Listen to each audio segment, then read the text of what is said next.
Hey everybody, Dr. Jaime here, and you are about to listen to the Dr. Jaime Show audio experience. I hope you enjoy the tips and advice in this segment. Hey everyone, Dr. Jaime here with the Dr. Jaime Show audio experience. And today I have with me Colleen Stearns-Elise. She is the president of Marketing Matters, marketingmatters.net, and she is going to share with us what every person on social media wants to know. How do we get more followers? Colleen, welcome to the Dr. Jaime Show.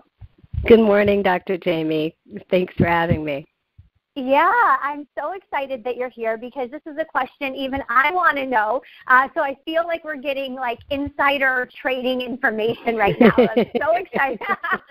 I guess the first question I have for you is, if you're new to business, how do you get social media followers?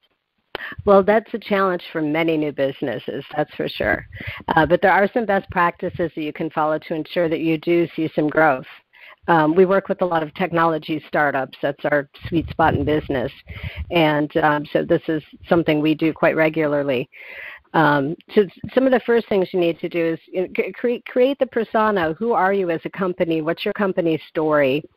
And start sharing that sort of information, who you are, why you do what you do. And social media is more about tell than sell. So if you've got a special coming up here and there, that's okay to add to your social media content, but for the most part, you want to be 80% tell and 20% sell. It kind of humanizes you. It kind of humanizes you, too. Exactly. Like, you're not just this business that's bringing in money. You're a human on the other side. Mm-hmm. You take it from the company from being an it to being human beings interacting with other human beings, and that's what we all want. None of us want to deal with an it. The thing. So the second step would be consistency. Make sure you're posting 3 to 5 times a week, depending on the outlet. Something like Facebook is Facebook's, LinkedIn. If you can get 3 posts a week out that are engaging and relevant to your audience and your avatar, your persona that you're created for your audience, you're in pretty good shape. Twitter, Instagram, I'd probably go a little heavier, maybe 5 times a week. Instagram. Another thing is to pick the right social outlets for your industry. Some industries are very focused on Twitter. For instance, the commercial audio video industry. Anybody who's anybody in that industry is on Twitter, and they're very active. So you want to be part of that community. And so on Twitter, to join a community, the best approach would be to follow people, and then you usually will get followers back. So you're engaging content, you're following the right opinion leaders and becoming part of that community, you're going to gain some followers back. That works pretty well. So consistency is key there, knowing what outlet you want to use for your specific business. It's going to vary from business to business, but it sounds like regardless of the platform, consistency is key. Absolutely. Okay. For like a consumer product, you're going to want to do more Facebook and Instagram. And just because SEO matters, Google's always doing things to either make it harder or easier to have your website and your online presence found. So I always recommend spending a little bit of time and putting a few posts a week on Google+. That's their big search engine. Yeah, and that it's not something that people regularly use, but boy, if you get a decent post on Google+, it shows up in your search results. So, and that's pretty significant. So that's a good tip. Well, I'm personally going to take that because I am really consistent on my social media platforms. I've picked the ones that are for me, but I don't do the Google Plus thing. And you said sometimes Google makes it harder, yada, yada. Yes. Google makes it harder every day for me. So Google, if you're listening, okay, I don't like what you're doing. I can understand that. Okay, so are there any other tips that new businesses need to know, or are those sort of the big ones? Those are the big ones. LinkedIn. Well, let's talk about LinkedIn a little bit. If you're in a consulting business, or a lot of the professional services do really well with focusing their social media efforts on LinkedIn. So publish. Take your blog posts and make sure you're publishing those on LinkedIn, and you're getting those additional articles up there. That really helps you create a presence as a thought leader. And and if you're in the professional services industry of any sort, that's going to help you with your connections and establish that credibility to help you get more sales leads and potentially more business. Well, yeah, and I always tell my clients personally, and I do this myself, repurpose your info. Just because you wrote a blog and you put it on your website, I'm sorry, less than 0.001% of the race is going to see it. Put it on Google or Google+, put it on LinkedIn, put it on all your social media platforms. If you can submit it to a major outlet, do it. Again, LinkedIn, but get it out there and repurpose it. Don't just use it for one area. Slam it out there so more people see it. Would you agree? Absolutely. Absolutely. Yeah. Yep. And all of those things, and use it also in a customer newsletter. Yeah. There's lots of things that you can do there. Repurpose that content, so it makes sense, to invest in. If you don't have the time to write blog posts, at least and spend the time and the money to hire a writer to help you with those blog posts. Okay, let's talk about money for a second. Does paid advertising in social media actually work? It really can work pretty well. How? For instance, we have a client who is it's a power management device, and it's very expensive. It's an $80,000 product. So basically, you can have a hurricane come through and blow out all of your power, and this thing will keep you up and running for days. So it's so with this particular product, we were a little challenged because it's a very specialty market, and it's a consumer product, but it's not a consumer product that most folks are going to buy at this point. It's very much at the leading cutting edge of technology, and the price point's considerably high. So what we did is we went after a luxury market on Facebook. We use primarily Facebook and Twitter for them, and so we use $5 a day to promote a post. We're on 2 weeks, off 1 week. So it's not that much money. So it's $25 a month average, $30 a month average. And over the past year and a half, we have them over 2,500 followers at this point. So excellent. So that's a pretty inexpensive way to get really the targeted followers. Facebook and Instagram, for instance, have the demographics that you can, the psychographics, the way you can be so specific with who your potential audience is really works well. And once you start that campaign, you simply need to go back, look at the profiles of the folks that are starting to follow, and then make some adjustments. We call that tweakify in Marketing Matters. well, I love that term, but it's and as you're talking, I'm saying it's so important if you want social media to work for you, especially if you're going to pay for it, to really know who your market is. Because you could be all women aged 25 to 42 who live in a certain zip code, who make a certain amount of money with a certain degree. I mean, you can get that specific. So really knowing, it sounds like you must really know your client's demographic, or they must really know theirs in order to be as effective as it can be. Is that right?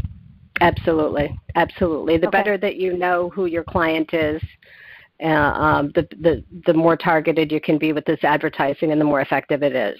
But so you really can go pretty far with a minimal budget if used wisely. Okay. All right. So my next question for you is, what are some of the don'ts or the myths in gaining social media followers, things that we need to know as people trying to gain followers that we shouldn't do or we should avoid? Well, one of what I think is the more obvious ones is don't answer that email that you get offering to get you 100 followers for $20. It's not going to be your quality followers. Yeah, and I get them like, I'll give you 6 million followers in 3 days for $29.95. I'm like, yes, okay. Yeah, right. Chances are those aren't going to be the folks you want to talk to, so it's just kind of a waste of time. Consistency is another thing that's really critical. You're not going to get any momentum if you're only posting once every 6 weeks.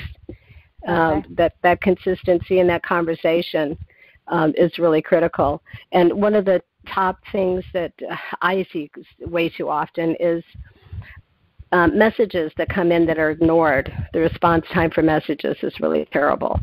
If somebody's reaching out to you, either publicly on the public page or privately via Messenger, for instance, on Facebook, or direct message on Twitter, be sure to answer those, and answer those in a timely fashion.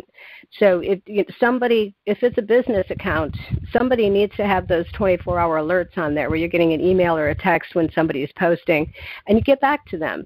This is your chance to shine in customer service. It's potentially an opportunity for a new sale. A lot of times it's folks asking for product specifications, or they're having a problem with something, and you can really pretty easily, 9 times out of 10, get them either the answer they need or over to who they need to speak to get the answer they need.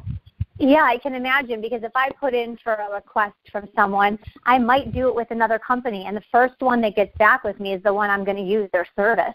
So Absolutely. I love that tip, responding. Now, kind of going back for a second, you said, the emails that say they promise so many followers for $20. Okay, obviously most of us know, hey, don't believe in that. But how do we know then? Do you have any quick tips for us on how we look for a reputable company like yours? Where do we go? How do we know that you're legit and this email is not legit? What are some tips? Well, certainly check out the company's website.